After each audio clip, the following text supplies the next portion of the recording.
Jumpa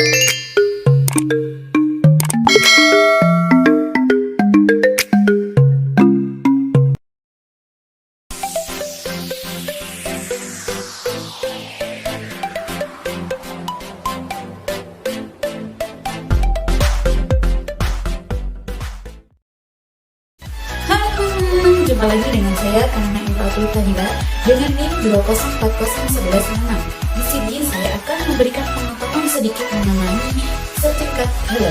Simak video selanjutnya. Nah, teman-teman, di sini saya akan menjelaskan mengenai konsep produk halal.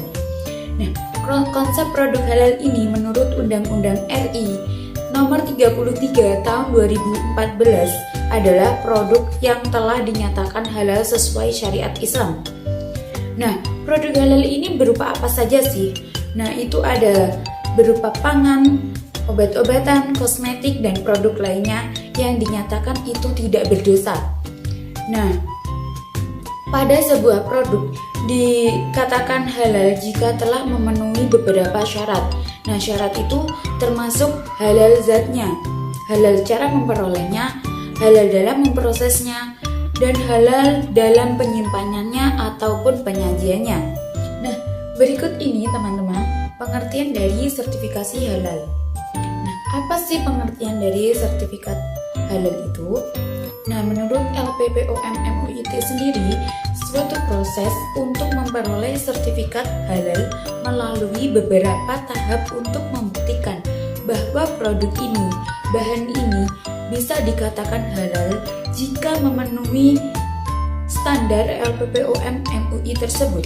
Nah, sedangkan yang dimaksud sertifikat halal itu sendiri yaitu suatu fatwa yang tertulis dari kehalalan suatu produk sesuai dengan syariat Islam. Nah, sertifikat halal ini merupakan syarat untuk mendapatkan izin pencantuman oleh label pada kemasan produksi dan dari instansi pemerintah yang berwenang. Oke teman-teman, selanjutnya adalah sejarah dari sertifikasi halal. Nah, sebelum adanya sertifikasi halal yang dilakukan oleh MUI itu sendiri pada tahun 1989, labelisasi halal terhadap produk pangan di Indonesia telah dimulai sejak akhir tahun 1976. Nah, oleh Kementerian Kesehatan, tepatnya pada tanggal 10 November 1976, semua makanan dan minuman yang mengandung babi manapun turunannya harus memberikan identitas bahwa makanan tersebut mengandung babi. Nah, 10 tahun kemudian, tepatnya pada tanggal 12 Agustus tahun 1985, terjadi pergantian label yang mengandung semula menempelkan label mengandung babi. Nah, akhirnya diganti dengan label yang bertuliskan halal. Pemerintah mengeluarkan surat keputusan bersama Menteri Kesehatan dan Menteri Agama Nomor 42 Menteri Kesehatan SKB 8 tahun 1985 dan Nomor 8 tahun 1985 tentang pencantuman tulisan halal pada label makanan. Nah, teman-teman, ini lanjutan dari sejarah sertifikasi halal. Oke, kita lanjut. Di tahun 1988, masyarakat sempat dihebohkan dengan adanya kabar mengenai makanan yang mengandung babi yang banyak beredar di pasaran. Nah, seseorang peneliti dari UB melaporkan bahwa beberapa produk makanan dan minuman yang beredar di masyarakat terindikasi mengandung bahan babi. Terdapat beberapa upaya untuk meredam kepanikan dan mengembalikan kepercayaan masyarakat, salah satunya yaitu dilakukan oleh tim dari Departemen Agama dan MUI. Pada tahun 1996,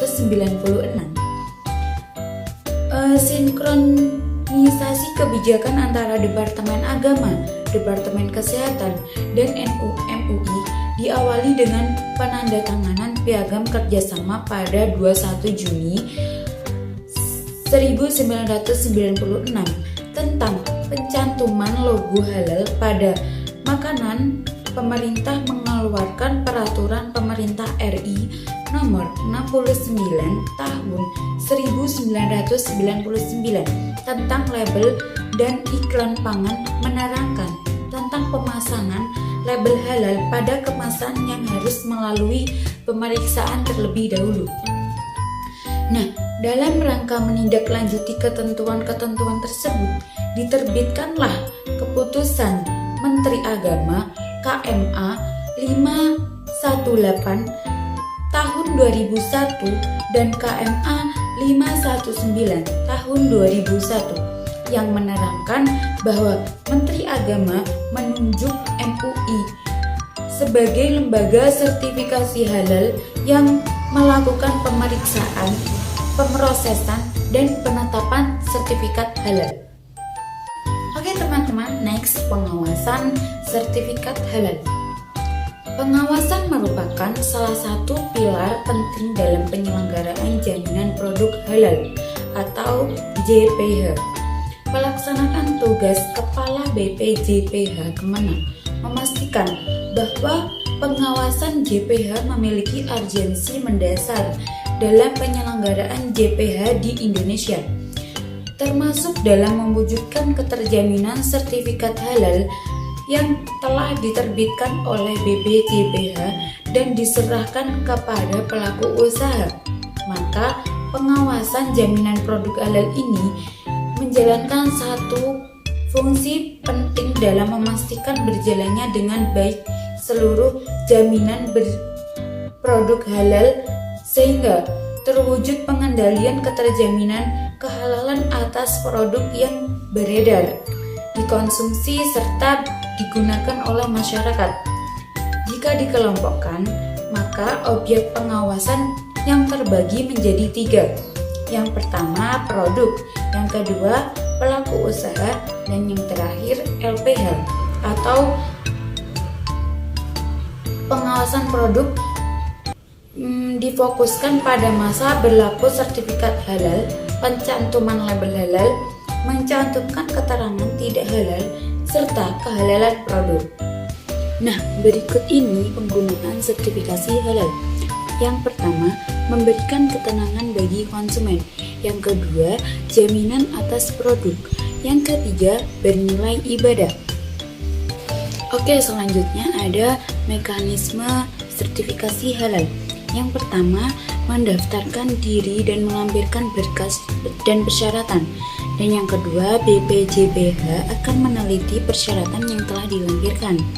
Yang ketiga, melakukan audit dan pemeriksaan produk. Yang keempat, menyerahkan hasil pemeriksaan kepada MUI untuk dikeluarkan fatwanya. Dan yang terakhir, mengeluarkan sertifikat halal jika sudah lolos audit. Untuk saat ini, produk yang belum melakukan sertifikat halal tidak langsung terjerat oleh hukum, namun akan diberi sosialisasi dan pembinaan serta diberi kesempatan untuk mendapatkan produknya untuk disertifikasi halal. Jadi selama kurun waktu 5 tahun ini akan dilaksanakan sertifikasi halal secara bertahap.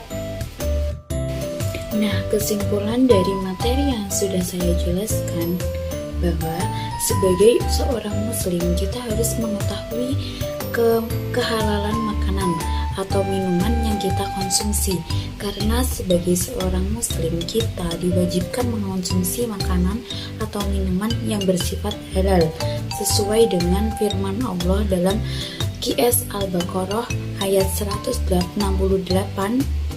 sekalian manusia makanlah yang halal lagi baik dari apa yang terdapat di bumi, dan jangan kamu mengikuti langkah-langkah syaitan, karena sesungguhnya syaitan itu adalah musuh yang berat bagimu. Sekian penjelasan dari saya, ada kurang lebihnya saya dalam berkata mohon maaf. Wassalamualaikum warahmatullahi wabarakatuh. Bye bye.